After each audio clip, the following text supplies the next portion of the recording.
be strong in this time, son. I'm a survivor. I will survive. I will survive. And I'm a firm believer. We'll forever shine just to stay alive. That simple means it. Nobody can hold me apart. Nobody can change my energy. Nobody can hold me a stick. I will let alone negativity. Nobody can hold me apart. Nobody can change my energy. Nobody can. Nobody can. Everybody show me some strength. No weakness. Show me a lion power. Strength. No weakness. Show them who we are. Strength. No weakness. Show me a lion power. Everybody strength. No weakness. Show them who we are. Not when you're old. Your enemies, they must tremble. Your enemies, they must tremble. Yo, not when you're old. Everything has to humble. Everything has to humble. I'm a go-getter. I just go hard. I just go hard. And I'm a kind of fella. Put my trust in God.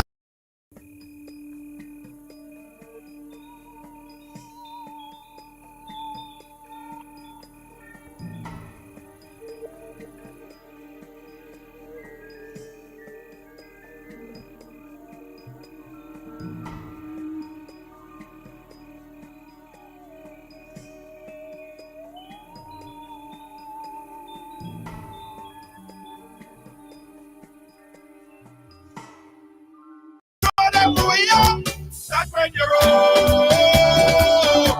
Your enemies, they must tremble. Your enemies, they must tremble. Yo, not when you're old. Welcome one and all. Welcome to Ridealong Live for today. It is Monday. Yeah, Monday on the ride. Hope you guys doing well. Today actually seemed like Tuesday because yesterday I was live. I'm not usually live on a Sunday. Today feels like a little bit like Tuesday today. Nevertheless, guys, we have a very interesting program lined up for you. We're going to be talking about tourism. We have the Tourism Minister, Dr. Claris Modeste-Curwen. She's going to be joining us live and telling us all about the new protocols, all about and in fact, just late breaking news that just came in. We just found out about a possible outbreak on the Dali Sea and how that affects Grenada and Carriacou and Petit Martinique. We're going to speak a little bit about that.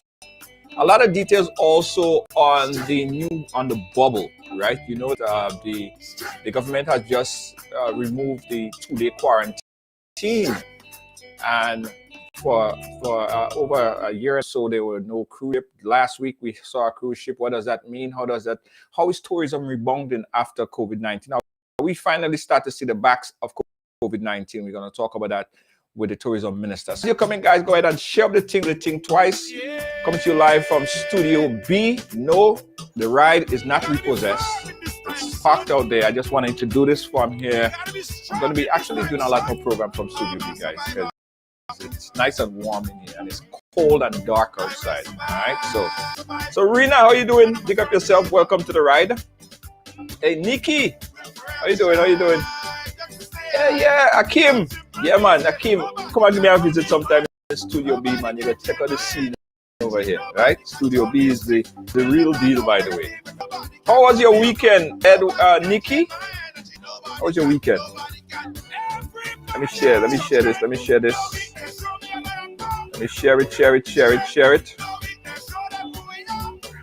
Yeah. Elizabeth, how you doing? Guys, share the program. As you share it, I wanted to say I share, right? As soon as you share it, I wanted to say I share. Lydia, thank you, Lydia. I appreciate you. Right? Share up. Jocelyn says she's watching. Good night, Jocelyn. Good night to you. Guys, share the program because I want to start with the minister. I mean, we try not to go much over time today, but there are a lot of questions as it relates to the protocol. And we want to dive deep into it, right? So forgive me if we go a little bit over time today. I know a lot of people say, well, Lord of mercy, folks in England, they want to go to sleep. So try as much as possible to maintain it in that time frame, okay? Original Courtney, big up yourself. Lynette Donovan, big up yourself. Everybody share. I share. I share. Share it and say I share, guys. Share it and say I share. I'm sharing it as well on my page. Share on my page. Rena, how you doing? Thank you, Rena. Share it in a group. Nice. Catty Cox. How you doing, Catty Cox? 2 more groups, guys.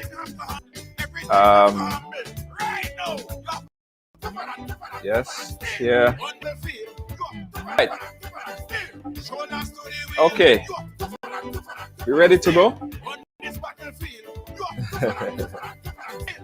All right, guys. So, as I was saying earlier, right before news time, we got information that just came in. Says that testing of Dalhousie passengers and contacts work. Carriacou, November 22nd. The COVID-19 response team for Carriacou and PT Martinique is advising persons who travel aboard the Dalhousie or interacted with any of its crew members within the past week to visit Hillsborough PT Martinique Health Center for a COVID-19 rapid antigen test. Person who traveled on the boat or interacted with the crew between Friday the 12th to September the 20th are asked to get tested as soon as possible. He went on to say that out of an abundance of caution, aggressive contact tracing is now on the way to determine the extent of the cluster. So quite possibly a cluster in Carriacou. And I looked at the Carriacou and PT Martinique. They have their own setup, right? So I was looking at it yesterday, and I saw that the numbers went up a little bit. There was 6 actors in Carriacou. So it's something to look at. So again, if you traveled from Carriacou and PT Martinique, if you traveled on the Dalhousie between November 12th to Saturday the 20th, you're asked to get a COVID test as soon as possible. And that just came in to the wire right here. So let's bring on my guest, the Minister of Tourism in Grenada, Carriacou, and PT Martinique, to learn all about the new protocol. Let me see if I could bring it in here, guys. New studio, a whole lot of buttons. Minister Dr. Claris Modeste-Curwen, you're muted. Just press the unmute button so we can hear you.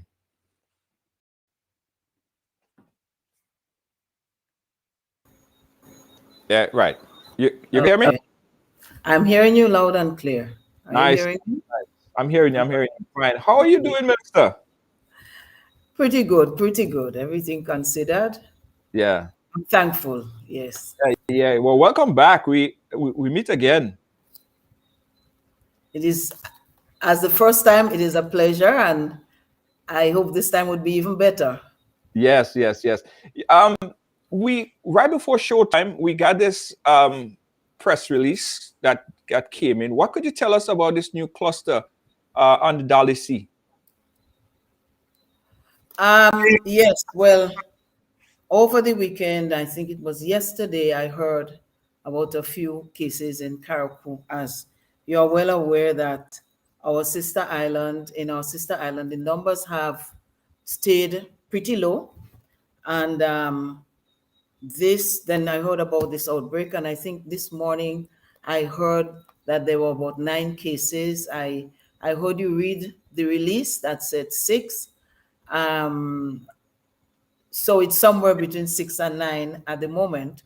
And I think that the release is very appropriate. This is a boat that usually plies the seas between Grenada and Carriacou, but it went to Trinidad a few days ago. And I don't want to lay blame on any country's doors because COVID is everywhere, but it may be possible that the infection was caught from there. But the reality is that even in our country, every once in a while, we still get the occasional case. So we cannot say that we're completely COVID-free. We have come a long way, but the science would tell us that every now and then we would expect to see a few cases. So at this point in time, it is not alarming, but as usual, the Ministry of Health has jumped on this case, and they are doing the usual contact tracing and testing, and we hope that it will just be a small cluster of the persons who already are infected, and perhaps just a few more, but we hope that it can be contained. You mentioned that this boat plied the Trinidad route as well. What's the protocol in terms of ship leaving or entering Trinidad and entering Grenada borders? Was something not done in order to develop a cluster aboard that ship? No, I'm not sure that this is a routine run to Trinidad, but it did go to Trinidad, and the general protocol is, because boats have been going back and forth to Trinidad in the past weeks and months, and the protocol is that they offload on the docks, they do not disembark, they take on whatever cargo that is destined for Grenada and Carriacou and Petit Martinique, of course, and they return. So I do not know if there was a breach in the protocol, because, as I said, boats have been going to Trinidad, and we have not had a case that seemed to be linked with Trinidad for a long time. So one cannot say, I cannot say at this time that whether they disembarked, whether they did not observe some of the protocols like the hand washing, the hand sanitizing, the mask and everything. But it is just a warning call for all of us to know that COVID is still in our island. It is still in all of the islands, and it is global. And therefore, we cannot let down our guards. We have to do what we have to do to keep ourselves, our families, our friends, our nation, and the world safe. I know that there was a recent, not a press release, but there was a recent post-cabinet briefing where it was announced that everyone entering Grenada, non-nationals entering Grenada, have to be fully vaccinated. Does that also apply for persons traveling on board cruise ships or cargo Yes. ship? On the cargo ships, the persons who come, who are on the cargo ships are supposed to be the persons who work on the cargo ships. That is why it's cargo, and it's not a passenger ship. So legally and in common practice, passengers are not allowed on the cargo ship. Whether they had or not, again, is an issue to be discussed and to be looked at. However, you asked the question, but as you may be aware, everyone who is non-Grenadian is required to come in to be fully vaccinated, and also to have a negative PCR test within 72 hours of coming into Grenada. The same thing obtains for the cruise ships. We have that agreement that everyone who disembarks from the cruise ship has to be fully vaccinated. And the agreement is that if we are asking for them to be fully vaccinated, then also the persons in which they can come in contact, the persons who serve them, then those persons too need to be fully vaccinated. Yeah. You mentioned the cargo ship and supposed to be taking cargo, but it says here in the release that for persons who traveled on board the Dolly Sea or interacted with the crew members, so obviously it wasn't operating with cargo, because it's specifically asking persons who travel there to get a COVID test.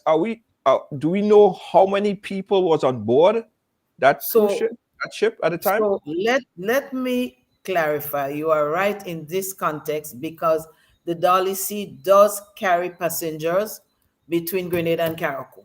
It carries both. But my understanding, and I could be corrected.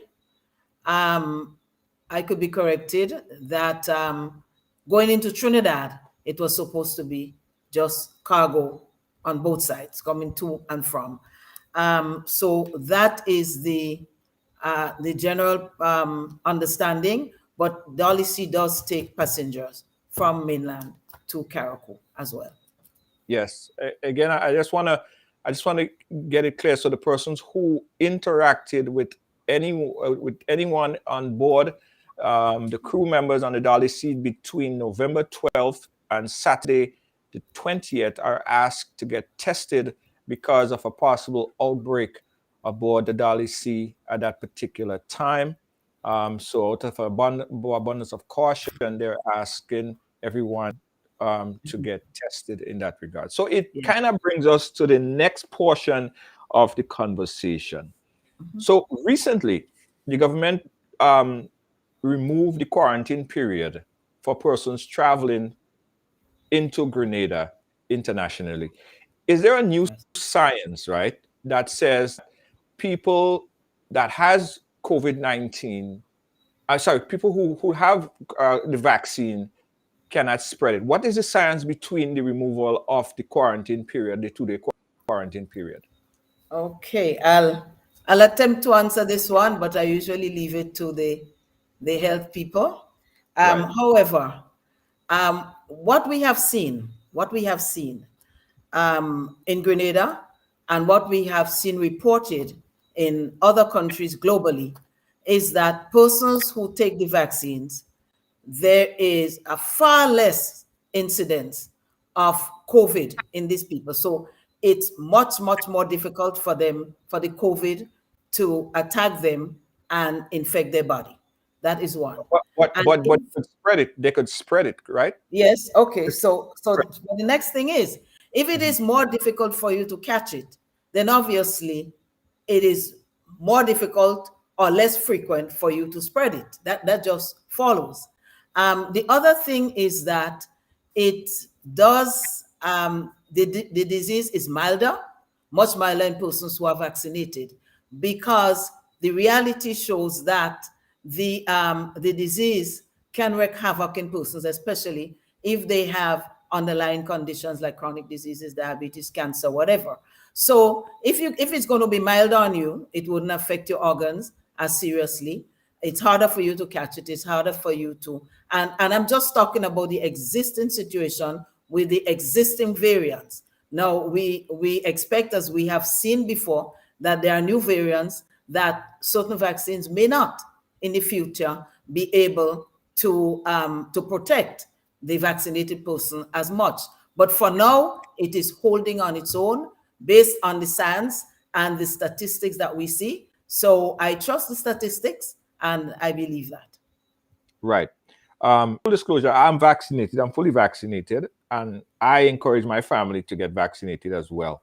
But based on the science, based on the information that I received from the CDC, I probably could pull up the website. It states that fully vaccinated person could indeed spread the virus as equally as an unvaccinated person. So I know that this is something that even in the US, all over, they're asking to be fully vaccinated. But if a fully vaccinated person could spread the virus just as equal as a non-vaccinated person, if they're coming in with and has COVID, they could spread it equally. So wouldn't it put us back in the same problem where a fully vaccinated person now could cause an outbreak, like kind of like what we see in here on the Dolly Sea? We don't know if the people that came on was vaccinated or not, but some of them were. I'm not sure for all, but I heard about some of them who they were fully vaccinated. Yes. So again, it has to be a balancing act. As you are well aware, and we're all aware, that there are thousands, maybe around 5,000 persons who make their earnings directly or indirectly from the tourism industry. And for the better part of 2020 and the better part of 2021, we're in November, most of these people have not had jobs. Yes, many of them have been given the stimulus package. However, that is just a temporary situation, a temporary reprieve. People need to go back to work. Now, what do we do in this situation? Remember, we have two safeguards. One is that they must be fully vaccinated. The second one is that they must have a PCR, which is the gold standard internationally for testing. And therefore, we are counting on these two to give us a fair amount of safety and security. Not 100%, but the other option is it will impact on people's livelihoods in a significant way, because if you look at what the world is doing in terms of fully vaccinated persons, it is loosening up globally for persons who are fully vaccinated. And even in the region, you will see that most of the islands have given up the quarantine requirements. So it's a decision that government has to take. Do we just stay on lockdown, on quarantine? Do we restrict persons to long periods of quarantine? And the reality is that if persons remain are required to spend longer period in quarantine, and the other islands, Barbados, St. Lucia, the others are not doing that, then they will just go there. I think we have been very careful. We have been doing testing in Grenada. We started with a PCR test on arrival, sample taken in Grenada. We switched to a rapid antigen test, and now we're saying that that we're waiving the rapid antigen for those persons who are fully vaccinated. To me, it's an informed decision. You said that CDC's release said that persons who are fully vaccinated can transmit the disease equally as persons who are not vaccinated. I have not seen that one yet. I need to check it out. Everyone needs to learn. But This is the first time I'm hearing that. I know that persons who are vaccinated can catch it to a lesser extent and can transmit it. But equally, that one is new to me. Okay. Guys, we're having this conversation here with Minister Claris Modeste-Curwen, the Minister of Tourism. And, this is an open conversation. So we're giving you guys an opportunity to call in and ask a question on any one of the subject matter that affects you, whether you live in Grenada or outside. We're talking right now about the removal of the quarantine, the 2-day quarantine period. Someone just messaged me here, and when you mention about the removal, they say it seems to them as it's a decision based on economics. It's a more economical decision to remove it because, of course, we know that the tourism sector has been at a low for a minute, and people need to get back to work, as you rightfully said. So are we clarifying and saying that it was in fact an economical decision, more than a scientific decision based on the scientific fact? It was a balance, because the data would show that persons coming in, when tested, there were very few, usually single-digit numbers over a period of time that tested positive after having done the PCR test for within 72 hours. And as has been said to us by the science, the virus can stay new and multiply up to 14 days.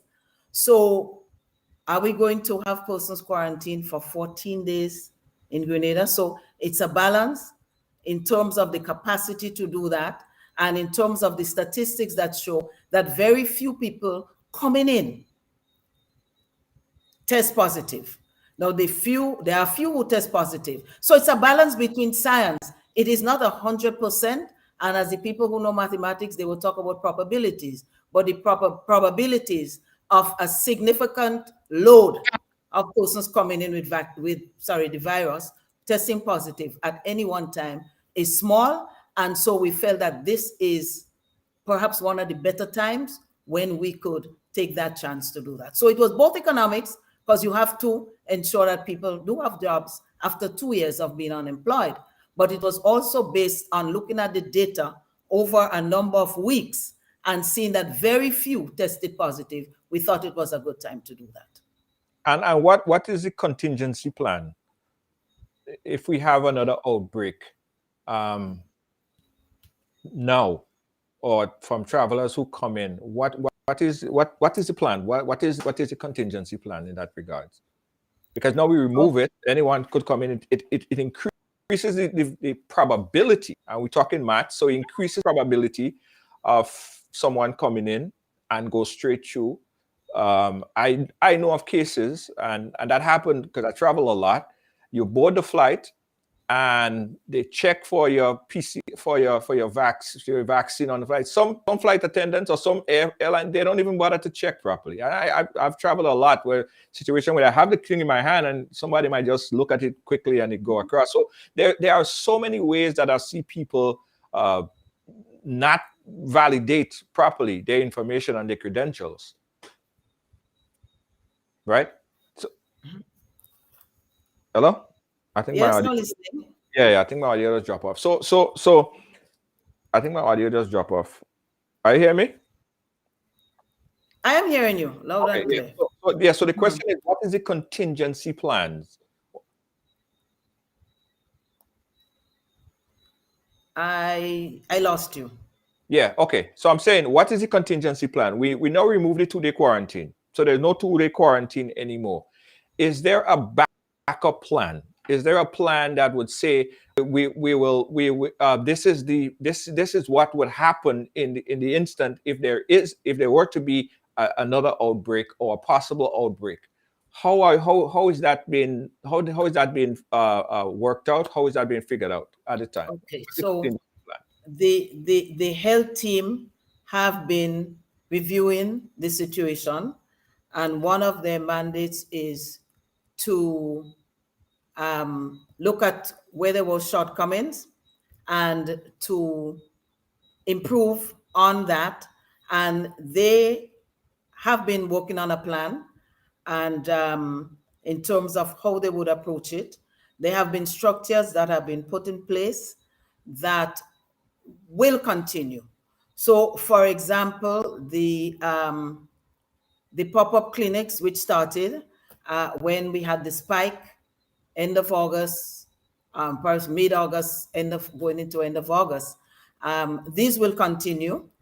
Example is that in St. John, there is a polyclinic that has been set up to serve St. John, St. Mark.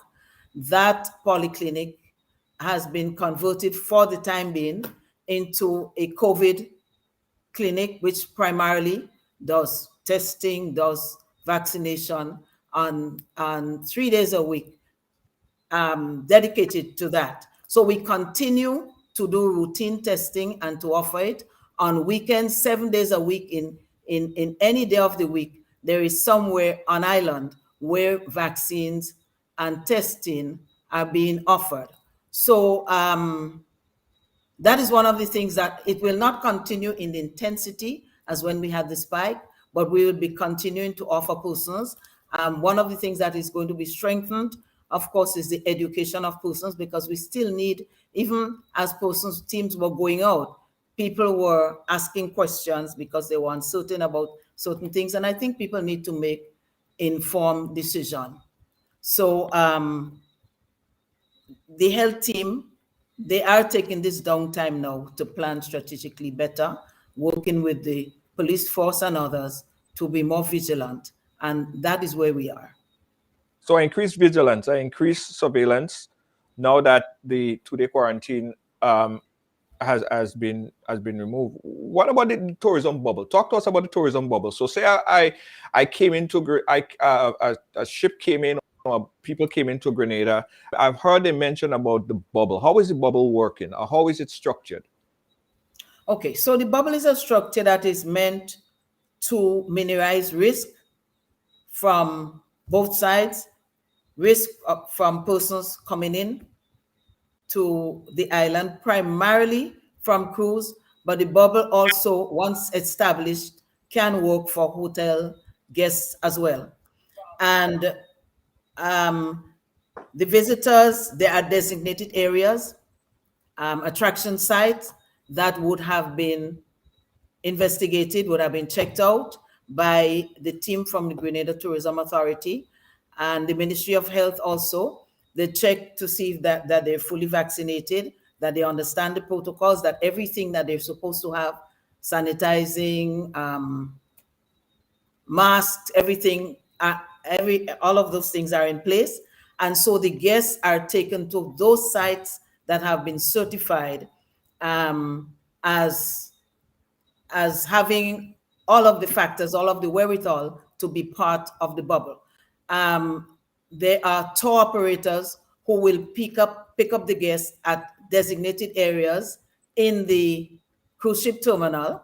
Normally, guests or visitors would just come and walk off and go into Market Square and roam all about. But because of the incidents globally of COVID still, we're working with the bubble, and this is what we have agreed with the cruise ships, that the tour operators would pick up the guests as they come off the ship, go into a designated area. They will be taken on a tour, maybe go to more than one attraction site, but all of this will have to be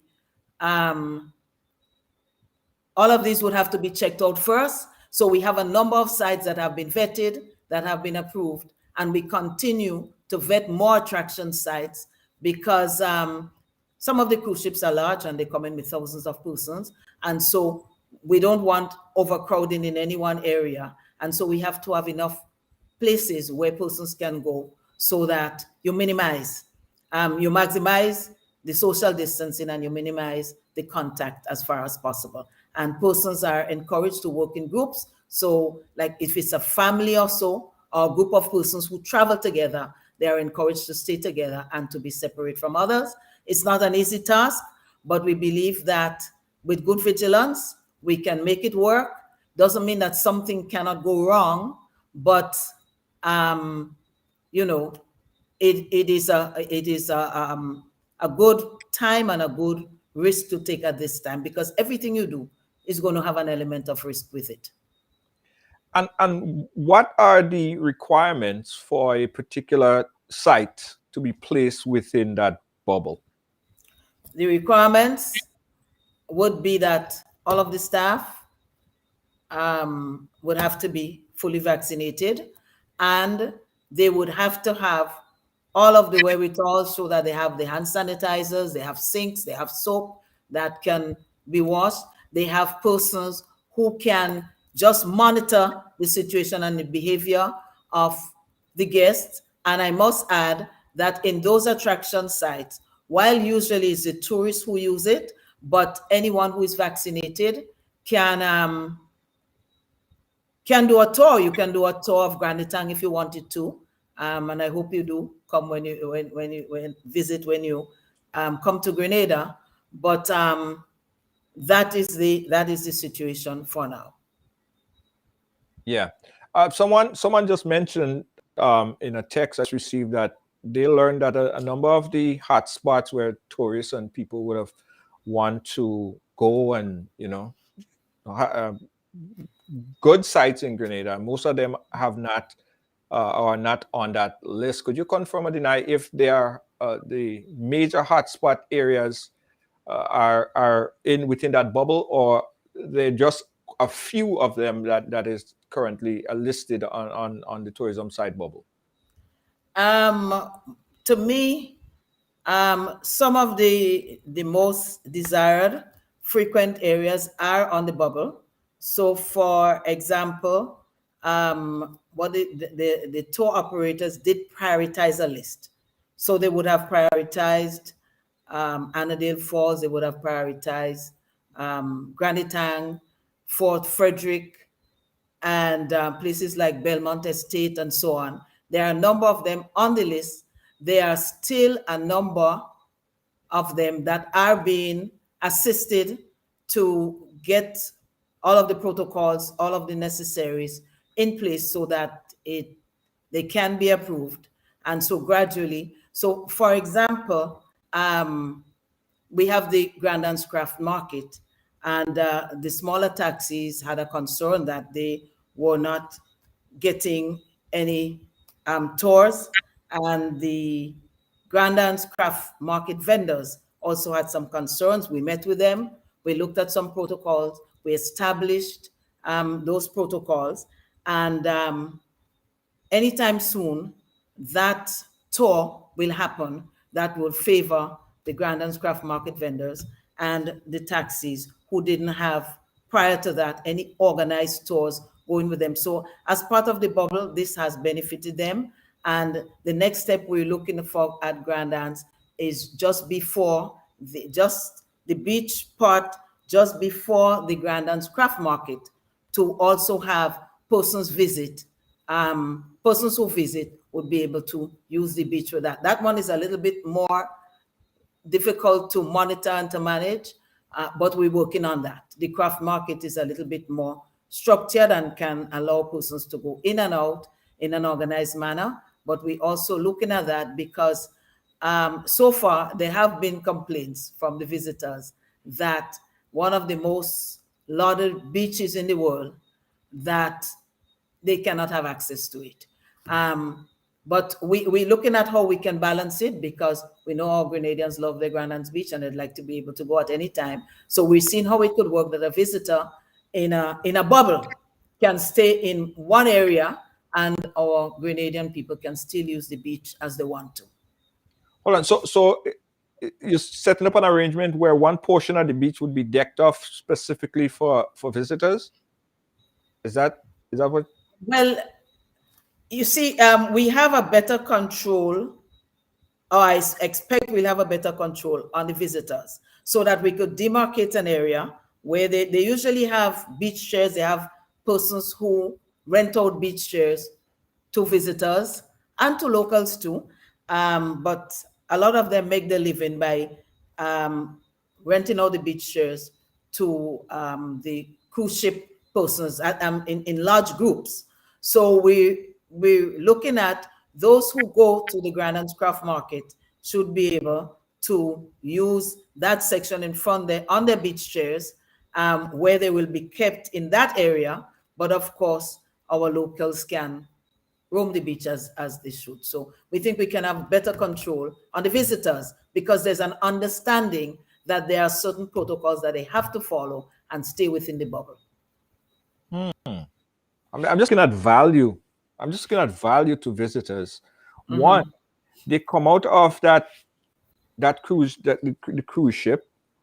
They walk into the mall. They see something that they like, they want to purchase. They can't freely go and get it. Correct? Could they go and in purchase? which mall? Okay, so they come out of the cruise ship. That is the mall from the cruise ship. Yeah, the cruise ship terminal. They walk down that path right there, vendors selling all this stuff, and they see something that they like in that store right there. Could they just go in there and purchase that item?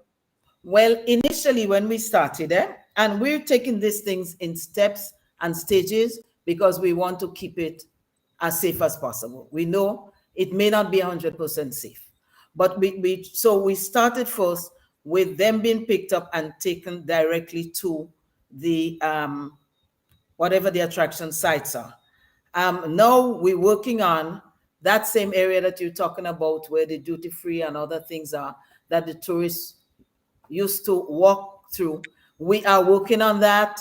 GTA is working with the management so that part of the tour can be that as well, whether it's just within that section of the mall where the duty-free section is, because that mall has a number of sections, a number of stores and other things in other areas, but there's one particular area that coming off the cruise ship, you can stay inside and walk through the mall and purchase, because it is important to us, that extremely important, that the persons who do disembark are able to purchase something and take back with them, so that not only do they take away an experience in Grenada, but they also leave some money so that our persons can make a living.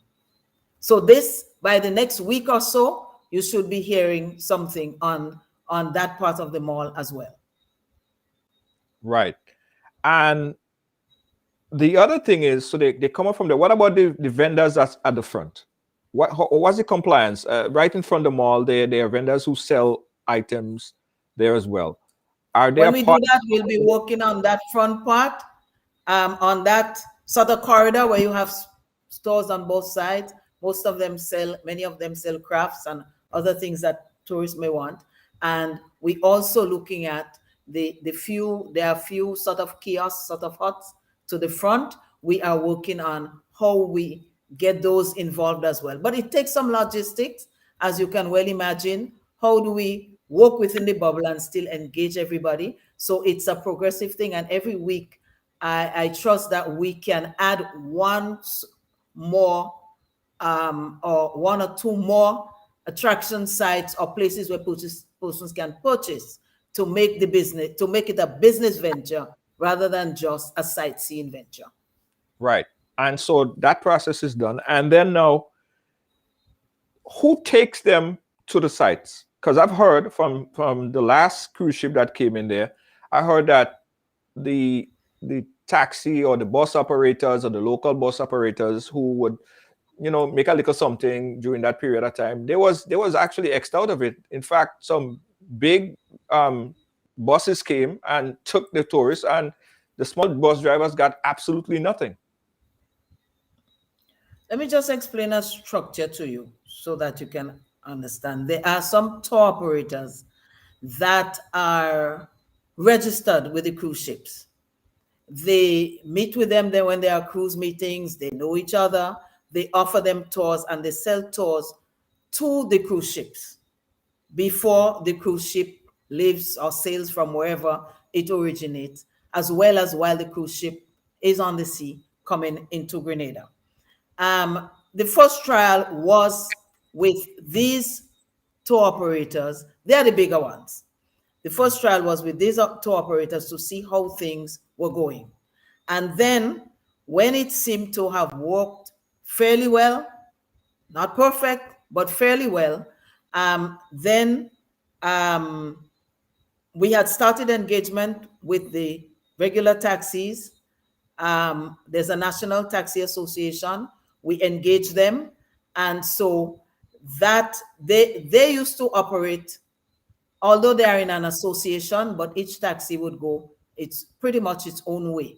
Now, they have seen the benefit of organizing a tour. So there's nothing wrong with 3, 4, 5 taxis going on one tour to the Granans Craft Market, another one going on a tour that takes you to Annandale and Granny Tang and so on, but in a more structured way so that they can offer their own bubble. So this is what they have. And during this week, we will see that being implemented, and it would include the vendors at the Grandon's Craft Market. And within the next week, next few days, we expect to see things happening for the same vendors that you mentioned who are inside of the mall, in that corridor, and those who are in the front. So we have not rushed it. In terms of manpower, we still need to be able to monitor and to see how things are going, to see whether there's compliance, to see what we can do. We even have to monitor the tour operators, the taxis. Do they sanitize? What do they do? Are they wearing masks? We have an agreement with the cruise ships that they should, while they're on the bus, they should be wearing their mask. So this has to be monitored. And therefore, we have to open it up progressively, so that as we see the results, whether it's negative, whether it's positive, we can adjust accordingly to keep it as safe as possible. Right. So I understand that, and I think most of our viewers understand that. But here is the confusing part, Minister. Let me clarify this. Mm-hmm. So we have all these restrictions on folks traveling on cruise ships. They can't purchase at any particular spot. There are protocols in which they have to do, however, I know that right now, to leave from a cruise ship in the US, you have to be fully vaccinated. So you're fully vaccinated, you have your PCR up to date. That's how you get on the cruise. But at the same time, we have protocols, all these protocols on cruise ship passengers, but someone traveling on a plane could get on a plane with a negative PCR test and do whatever to do. So help me understand the logistics of it. because it's the same people that's vaccinated. The only difference is one coming in a plane and one coming in a boat. I lost you again. Yeah, all right. So let me see if I could. Are you hearing me? I'm hearing you now. Okay, so what I'm saying is, hence the reason why it's a little bit confusing. So you could probably add some clarity to it for me. Okay, there are a few differences. Right. For example, the length of time that persons are on the cruise ship. Um, there is more time for persons to interact and for transference of the disease. It's days, it's not just hours. That's one. The numbers of persons who are on the cruise ship, they are in thousands. It's the flights that come in, they're in hundreds, 100 and something, 200 people. The number, so the possibility of infection is much greater on the cruise ship than it is on the on the for the on the stayover passengers, those who come by plane. So there are some differences. There is an imbalance. How do we balance it? How do we balance it? The cruise ships do have the protocols and they get the guidelines from CDC. And I'll tell you, for months, when the cruise ships were planning to start, they could not start because the CDC insisted that it was not time yet and they could not. So the guidelines that they put forward are given to them by the CDC. Then their medical team have discussion with our medical team in Grenada, and they come to some agreement as to how it should be. It is my hope that in the soon, COVID will get to the point where we will treat it, or we can treat it as the outbreaks of flu that we get every year and so on. But as you can well appreciate, it is still a learning game. COVID can come with some surprises, and we have been cautious thus far, and we would like to keep it so, but we would like to open up. So we're looking at the data, the statistics, we're looking at the flow, and every week, I can guarantee you that more people would become involved, and more of the players becoming involved then to earn a living from cruise. I totally understand that. And I empathize with the people that I get calls every day from, the people who said that, they have been working for so long. They're in the tourism industry, the taxi drivers, the buses, people who in that trade, they went through a lot, over a year of almost no income. So it's good that we could start sparking some movement in the industry. So I'm all for that. But that piece of it just still confusing me, because I think if COVID-19 travel by plane or by boat, COVID-19 still travel.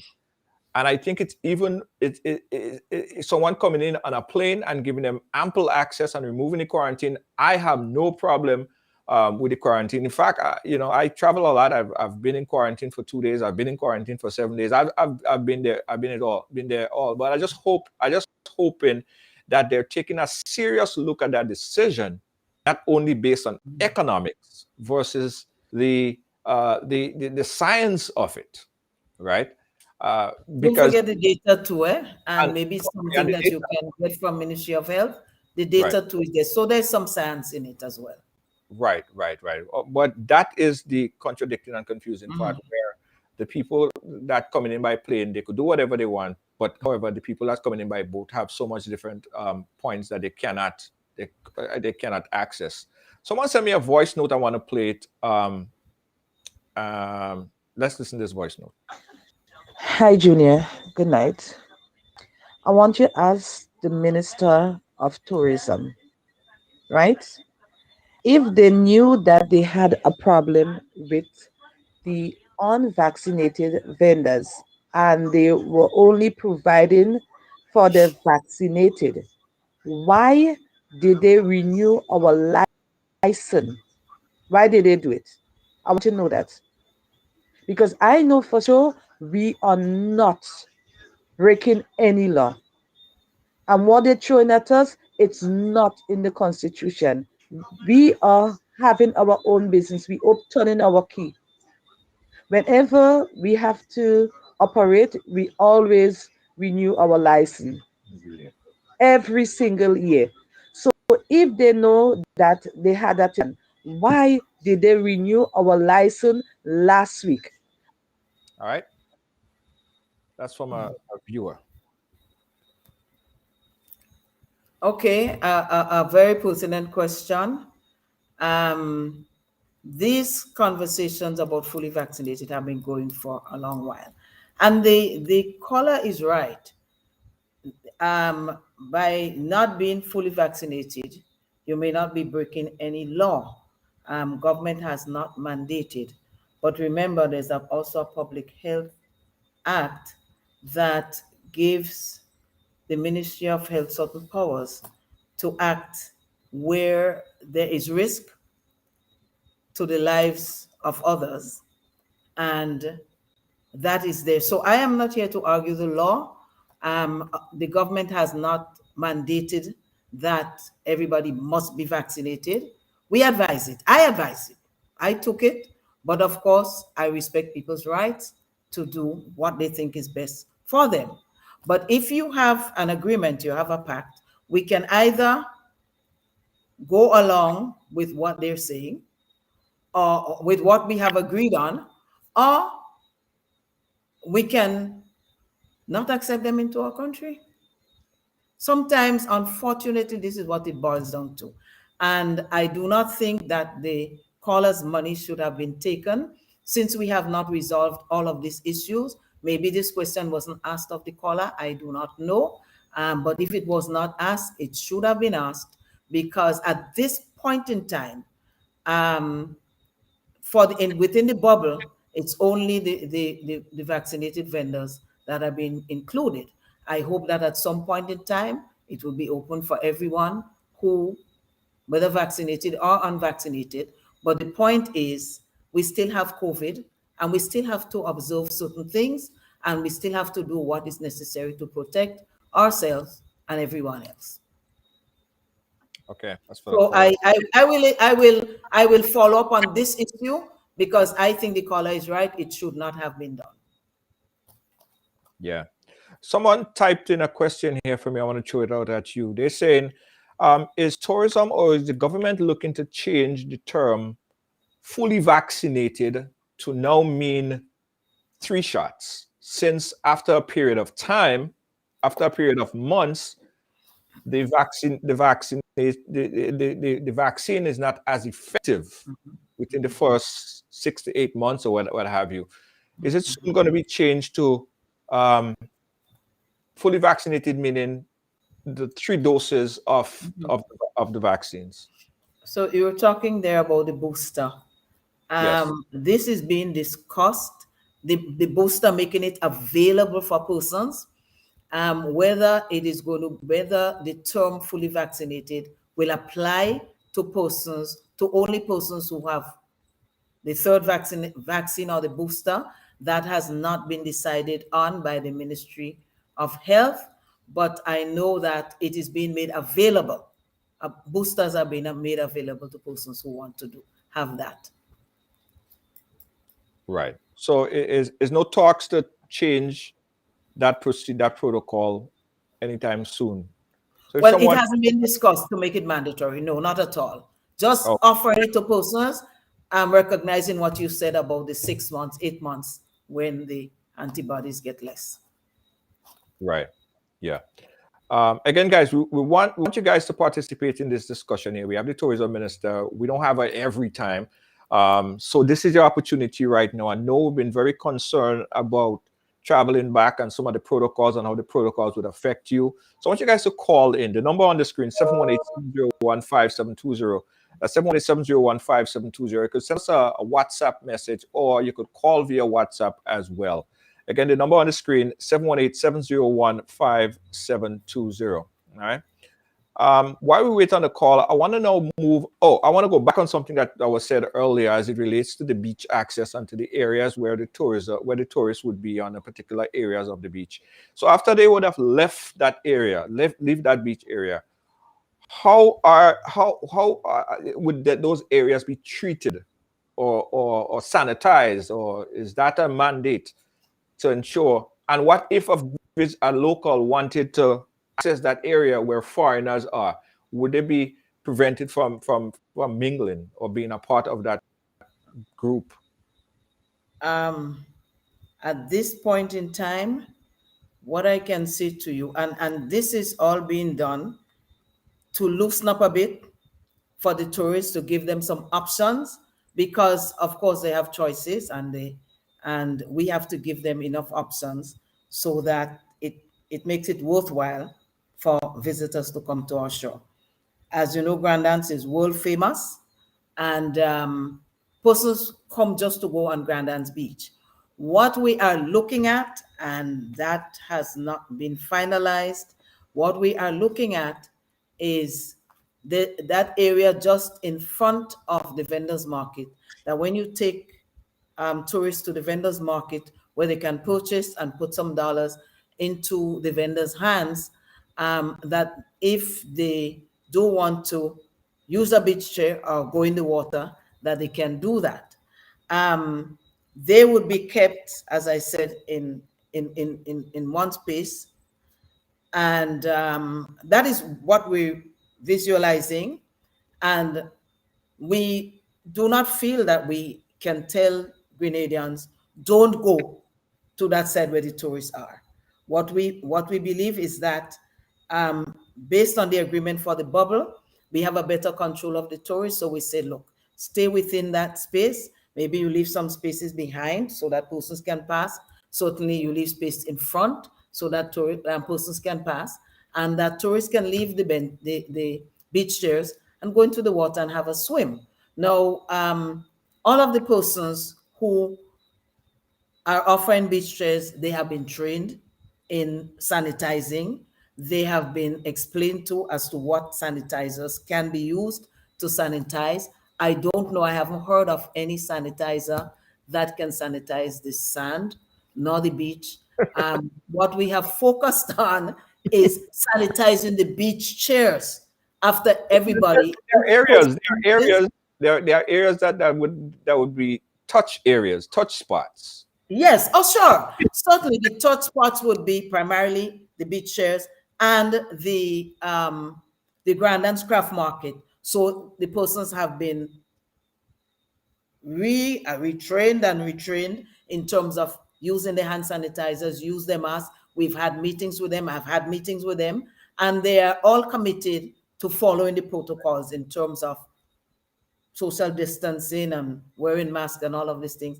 And they know, everybody knows now what hand sanitizers to use, what spray to use, how to sanitize the hands of your guests who come in, because there's somebody at the entrance who is supposed to sanitize those people as well. So wherever there are weaknesses, we are strengthening it, but it is a work in progress. All right, let's jump on a call. We got a live call coming in. Caller, you live. Where you calling us from? Hi, Junior. Good night. Grenada. Yes, go right ahead. Yeah, Junior, I'm one of the vendors in the Spice and Craft Market.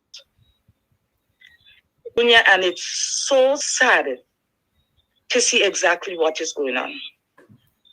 Junior, we went and renewed our license, right? When we went there, the first thing that the people said to us, GTA, are you fully vaccinated? We said to them, no. They turned and said to us, okay then, there is a form we're going to give you all to fill up. You fill it up, you pay the money that we normally just to renew our license. They said to us that there is a new thing they put it in blue anyway, stating that we have to follow the protocol, where that we have to make sure that we hand sanitize, we have to make sure that we mask up, we stay 6 feet. There is nothing on this paper that we sign stating that you have to be fully vaccinated. So if these people knew, because they must know before, that we have to fully vaccinate, why did they tell us it's okay to get our license renewed? That's not making no sense, right? They came today, drop on a paper, how disrespectful they are. without even being signed, any signature put on it, more than stating that only fully vaccinated people are allowed to come tomorrow, please the Lord. We are paying rent just how am I survive? Because you think about the vaccinated and you forget about the unvaccinated. We have family to take care of. Right? I had a conversation with a tourist today, where she was so mad. She's in one of the hotel. She was so mad that when she entered to come in, they said to her, "We need to see your vaccinated card." Right? She turned and she said, "Why are they doing that? Grenada is such a beautiful country." She said, where she come from, they're putting pressure on them. But she didn't expect they to do that in Grenada, to put pressure on them, and she went out mad. Right. Right. So this not adding up. The minister had, I know she had answered that question in the voice note that was sent in regards to that, and it shouldn't happen. I think that you should follow up on it. Minister, what action could she take at this point to ensure that she gets some kind of recourse for what was done in terms of the payments and stuff that was made? Yes, I fully agree. Listen to the live. Listen to the live. She's going to respond, right? Because you're on WhatsApp. Right, go ahead. No, I'm saying, as I said before, I fully agree. Where there was some measure of uncertainty as to what should be done, or where there was an understanding that this is the agreement that we have with the cruise ship,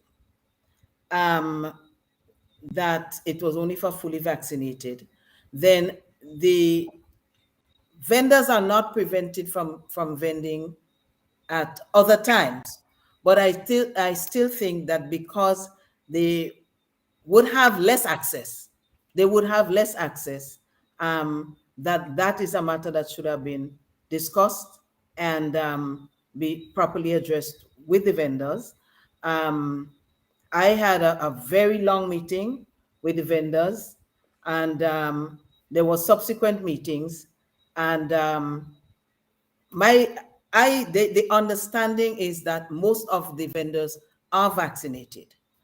What happens to the other vendors, I cannot say that that vendors should not vend, and I would not say that at other times.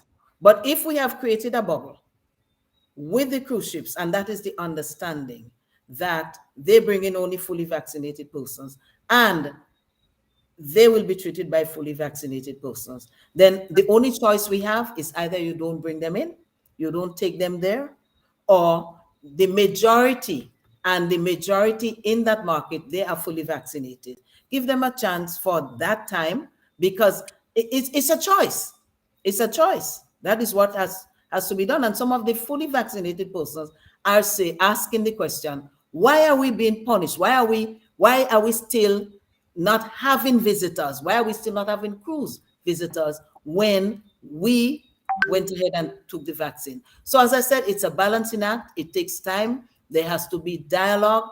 I empathize with these people, and we have made a lot of efforts to ensure that it is not just one or two operators, but that everybody is in the mix for making a living.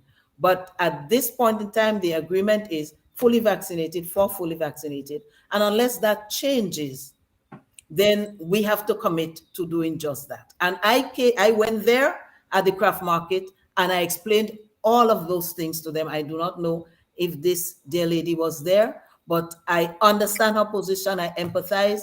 Everybody's out of a dollar, but this is the agreement for the time, and we have to keep our side of it. Yeah. All right. It's sad though. I wanna move in gears a little bit. We are at that time, but there are just a few more questions that we want to touch on. We saw a release came out last week, and I'm going to read the release. And I put it on my page, and a lot of people, it was like they thought it was Comedy Central. The protocol says picking up fully vaccinated passengers. As a result of the recent change in the COVID-19 protocol, which indicated that fully vaccinated passengers will not be required to quarantine on arrival, the Grenada Airport Authority wishes to advise the general public of the following taking effect immediately. Only fully vaccinated persons will be allowed to pick up fully vaccinated arriving passengers at the airport. Proof of vaccination will be required from persons entering the arrival lane to transport passengers. We thank you for your cooperation. Explain the science and the logics between fully vaccinated persons coming to pick up or even enter the airport area to pick up passengers, their family, their friends, their sister, their brother. Explain the logics behind this one. Okay. What I can say is, let's go back to what I know. You said CDC said differently, and it may very well be so. It may very well be so that persons vaccinated and persons unvaccinated transmit the disease at the same rate. I do not have any information to this. I have information to the contrary, but opinions and rulings change. It's a fluid situation, so Ridealong, you might be more on top of it than I am. But from where I sit now, if we're saying that persons vaccinated have a better chance of not getting the disease, they have a better chance of not transmitting it, they have a better chance, if they do get it, have a milder thing, then shouldn't we act on that? If we believe it, shouldn't we say that persons who are vaccinated should have a little bit more freedom because there is less possibility just because of that, just for safety? And so what we're saying is that the persons, if persons who pick up fully vaccinated persons pick up fully vaccinated persons, then there's a less chance of spread. Those who coming in, they will be more resistant, and those who come in to pick them up will be more resistant. And that is what I have learned from the science. I may have learned it wrong. Forgive me if I have, but that is my understanding. That right. Okay. Let's just look it for what it is, right? So the person traveling from the US or Canada comes in, and they're prevented, the cousin or the whatever family member prevented from picking them up. But at the same time, they go into the same exact household, right?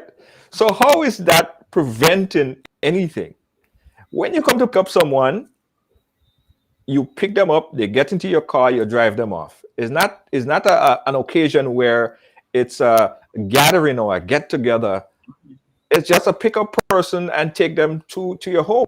So I don't see how it makes sense in having that protocol if they are going to the same exact household. So that is the fulfilling part of it for me, if you understand me. I understand where you're coming from, and you do have a point. You do have a point there. But as I said, I believe that the discussions were based on that. The discussions were based on that understanding of persons who are fully vaccinated. They do have less opportunities to get the disease, or less propensity to get it. No, I want to say something also. Our government, the government has not mandated to say you must take the vaccine. Some countries have done that, and they have done all sorts of things to enforce. We have tried to use moral persuasion based on the belief and the understanding that it will make people safer. You would see that a number of countries, they have a mark, about 80% of the persons. When they have about 80% of the persons who are fully vaccinated, then they can do more. They can open up, they can remove quarantine, they can do certain things. Even in the United States and several other countries, even when the cases are rising, they put store in the fact that they have a high level of vaccination rate. And there's a lot of confidence in that. So that for me, usually is guided by whether it's CDC in the US, CDC in Europe, and other places. This is the information. And so I believe that too. I believe that too. And we are trying to give persons who are fully vaccinated a little bit of slack. But that is what it is. And you may be right in your point. They're going to the same house, but sometimes they're not going to the same house. A friend can pick up someone and take them to somewhere else too. So there's a mix. Let us be honest, there's a mix. It's not everybody who picks up somebody at the airport is taking them to the same home. And as I said, it's a balancing act. Yeah, It's not a perfect science. Yeah, and sometimes you try these things to encourage the persons who have ventured like you have to take the shot, and that is what it is. Right. Now, I understand. I mean, as I said from the start, I encourage my family members to take the vaccine. I took the vaccine, and heck, I might even take the booster, although, people are advising me against it. But I had COVID-19 as well, and this is not something that I would ever want to go through again. But there are people, Minister, people in the community, friends of yours, family of yours, friends and family of mine. It's not that they don't want to take the vaccine, is that there are so many factors that is not medically cleared, that is not religiously cleared. They live their entire life being someone that don't take any antibodies into their system. That's how they live. That's how they believe. And now they're being restricted from doing all these common things because they decide not to take the vaccine, just to coexist within the community. They can't even go pick up their family member if they come on the airport, and all these things. So it's not a matter of pointing fingers of who spread the vaccine faster or who don't spread it faster. It's about separating people, because now a lot of people now are saying they're creating this warfare or this fight or this animosity between the vaccinated and the unvaccinated. And that is where I see a potential problem here. And it's not only in Grenada, in the US and other big countries as well. So that is one of the moral high ground I disagree with, in separating these people on the grounds of the personal decision to take the vaccine or not take the vaccine. And it's probably not a question for you specifically, because you're not the Minister of Health, and you're not the minister, you're not the leader of the WHO who make these mandates, or the CDC. So I understand, but for a lot of people, it's just unfair to them that they have to live like this, and their hands are tied. It's either they take it or they live in a bubble by themselves. They can't eat out and go to a restaurant. They can't pick up the member at the airport. And it's getting worse, right? So that is the unfair part of it, which I think. I mean, I'm sure you may agree that it's not very fair what's happening. I lost you again. Okay, all right. It was a question. It was most of a statement. Okay, so right. All right. The issue of fairness. We're in a difficult time, and if we don't recognize that, I don't know when we will. It is a difficult time. It is. People have gotten very ill. People have died, and just a few months ago, we were in a situation that became very frightening for all of us, and we made headlines. Our infection rate was climbing. Our death rate was higher than most other countries at the time per capita, per 100,000, however you call it. And a lot of work was done. And I want to beg your indulgence here, just to compliment a number of players who came into it. So, for example, the health people first, from the ministers to the chief medical officers, all nurses, everybody, the police, all of the frontline workers who came out unselfishly. A lot of volunteers, a lot of Grenadians in the diaspora who sent supplies within short time, and even Friends of Grenada, individuals, as well as institutions, as well as countries, we were given support. And within short time, we were able to bring it down. But at a cost to human resource. Some nurses got it, some police got it in the line of duty. Some got ill. I think we lost one or two. And it was a tough time. Now, after coming out from that and after seeing what happens to others, do we just say that everybody can just do what they want, forget the protocol, just pick up who you want? It is a tough decision to make. And I clearly understand where others are coming from, what others are saying, because some persons have concern about their health. Some persons have concern, religious concern. And I'm not here to attack or to blame anyone, but it is a balancing act. How do you keep people safe, and how do you keep people earning a living? And therefore, we're doing this thing gradually. Obviously, there were some problems with the collection of the monies. We have to look into that, and I want to commit to doing that. But at the same time, if you do a business and persons come and they say, this is how I would like to get my service or work with you, you can either take it or you can leave it. And this is the situation where we find ourselves at this time. We're working on it. I have had meetings with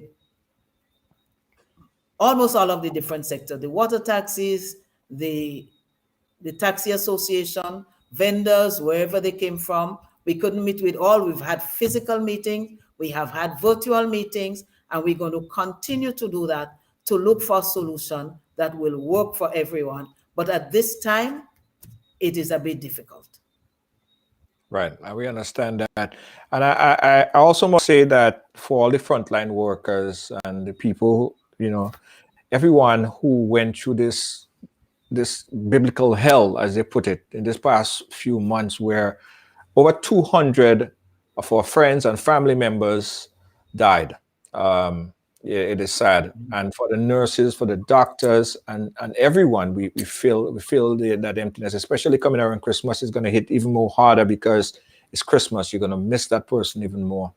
And we feel it for you. So we don't want to see another second wave where, let's face it, all the other countries have second and third wave. Hopefully, if we could prevent that. Second and third and fourth. Second and third and fourth, right? So in the interest of protection, hence the reason why we're getting so much when there is the lift in the quarantine, everybody like, what? So I know we got to move forward. I know we got to protect life and livelihood, but is it time? Are we ready? What other precautionary measures are we doing? Then we have. I was happy to see that there was a big cruise ship that came in sometime last week, and it was great. About 900 people disembarking. Yes, and we learned from that. We learned from that so that we could now talk to the other taxi association and the other vendors. But we do have to do it gradually. And remember, you asked me a question. What are the measures we are going to put in place? And this is the bubble is one of the measures to protect people. It might seem onerous to the vendors. And I agree, we have to work together, and I am prepared to work with them to resolve those issues. But if you have a bubble, and that is the agreement, then if you go outside of it, then you burst the bubble. So, right. So we just have to keep working, and we're meeting with them. And I'm sorry monies were taken from them without the understanding as to what would obtain, especially on the days of the cruise ships. On the other days, there is no issue. They can go there. They have not been debarred, as far as I know, because that was not mandated to be done. But we have to continue to work with them so that by Christmas, because we do have quite a lot of cruise ships coming in December, in January, in February, in March, and in April. Right. We want to know about the calls. I heard that they said that there's a couple hundred calls within this period. Is it on par with what we saw a few years ago, 2019, or how much percent more? It is a little bit less, but we are expecting, we have confirmation on maybe about 212 calls. Prior to COVID, we've had about 250 calls. So when you consider that just before the cruise ship season started, we had a serious spike, and in discussing with the cruise lines, we just could not guarantee them that we would start the season. And some of them were beginning to turn away. And we tried to move quickly, to move with our partners to salvage the situation. I think we haven't done too badly with over 200 calls, significant calls, as I mentioned before, December, January, February, March, April, and at least one in May. And usually you don't get calls in May, but we have a significant size cruise ship coming in May. I think we've done well. And if we continue the dialogue with our partners, our stakeholders, because our tourism industry cannot do without our vendors, our taxi drivers, and the tour operators. If we continue, we could find a solution in quick time that would allow persons to make a living out of tourism. Right. And two last questions really quickly. Someone named Sandra Belma John, she said, I just sent 2 commercial bin with hand sanitizers and masks for the village of George Grove. Do I have to pay to clear it? I paid $320 to ship them out. There's a procedure. Once you can demonstrate that the supplies are being brought in for, public good, public use, the fees, the normal fees, can be waived. At least most of them. There might be some small fees that have to be paid for processing or whatever, but the fees have been waived in the past, and I want to commend that person for assisting, just as a number of other Grenadians have done in the past, long time, and very much more in the recent months that went. Yeah. But Minister, listen, it's always a pleasure having you with you on the program. I often say, I get a chance to see you on the press conference. I say, you gotta come back again. We always have a good time talking, and you speak very well, and you're a people's person. But so this is my next and final question to you. Any aspiration to lead or be in a position of leadership in the NNP? When we're talking about succession plan, and Dr. Kit Mitchell saying that might be his final election, are you in a position to move up the rank and possibly be at the helm of the political party if your name is called? That one will take a lot of thinking, I must say, and people who know me, they know that I am a servant of the people, and that is my pride and joy. I am not saying this as a boast. I'm saying this as a fact. When COVID started to spike, I went out every weekend, and with a team of persons, we offered testings, we offered vaccinations, we teamed up with one missionary person who came in with the vitamin C and the COVID, vitamin C and the zinc, and we gave it to people. We gave out masks. We did what we could, and that is my vocation in life, to serve. I'm happy there, and that is where I like being. So I will just say that for now. Of course, we are looking at succession planning. We do have to look at that, and when the right times come, the right people will fall into place. But I am a servant of the people regardless. Right. Some people might say the right time is now. They might say that. All right. Thank you for joining us. Thank you for chatting with us, guys. Thanks for contributing. Any last word before we wrap up? Well, just to say that I did see some of the comments made by some of your listeners. I heard some of the comments. I am going to that lady. I hope she can contact me personally and we can talk about the situation, because there are others like her whose monies may have been taken. We'll see how we can address the situation. But I just want to thank everybody for the comments. I realize this is a difficult, trying time. It's new for all of us, and all of us may have our own opinions, but in the final analysis, we're human beings, and we need to do what we need to save human lives and to keep our countries going. And thanks to all of those who sent donations and gave us the wherewithal so that we can go out in the communities and really work with them to make that difference and to take us to that point where we could be talking about cruise ships. We've come a long way. We've gotten tremendous support from the Ministry of Health and the government, and we will continue to do what we have to do. Thank you. Thank you so much, Minister. We'll keep in touch. As always. God bless everyone. All right. Hey guys, so that was the Minister Claris Modeste-Curwen chatting with us here on protocols going forward, and a bit about the new protocols on the cruise ships arrival and the protocols for the ships. The question that was posted from the young lady as it relates to her refund of her monies, I just messaged her, Sandra, I don't know if her name is Sandra, Charmaine, I believe.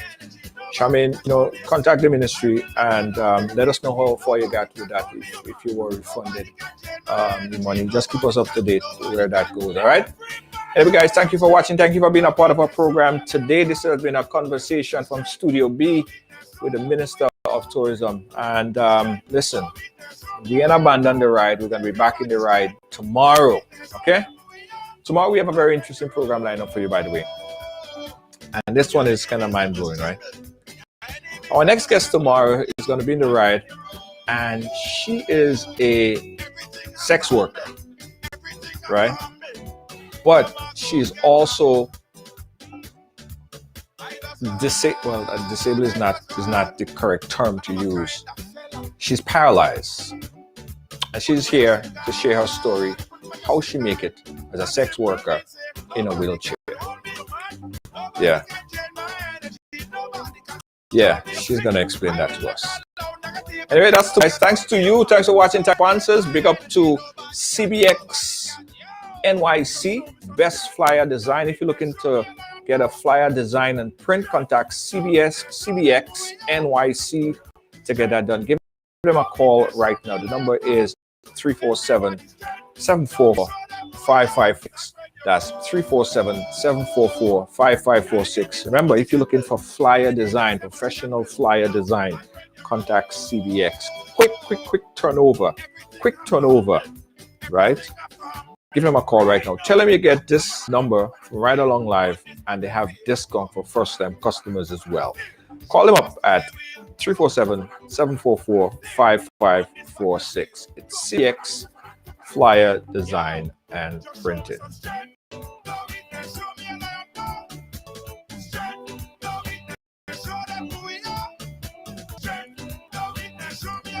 Again, guys, check me tomorrow. This has been another edition of Ridealong Live. Peace out. Don't forget, guys, before you leave, I want you to click on that YouTube link and subscribe on YouTube. All right, subscribe to us on YouTube, and also when you get over there, hit that notification bell, so whenever we go live on YouTube, we should post videos on YouTube regularly.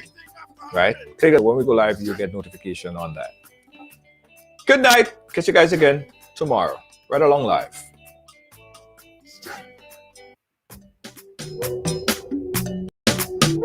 Yeah.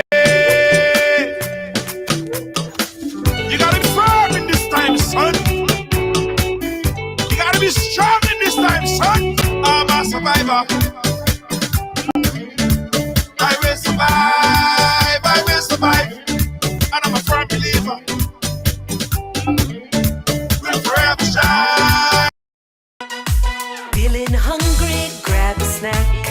Caribbean food delight. Jamaican patties, light and flaky. Caribbean food delight. Taste the difference. Caribbean food delight. Grab a patty, take a bite.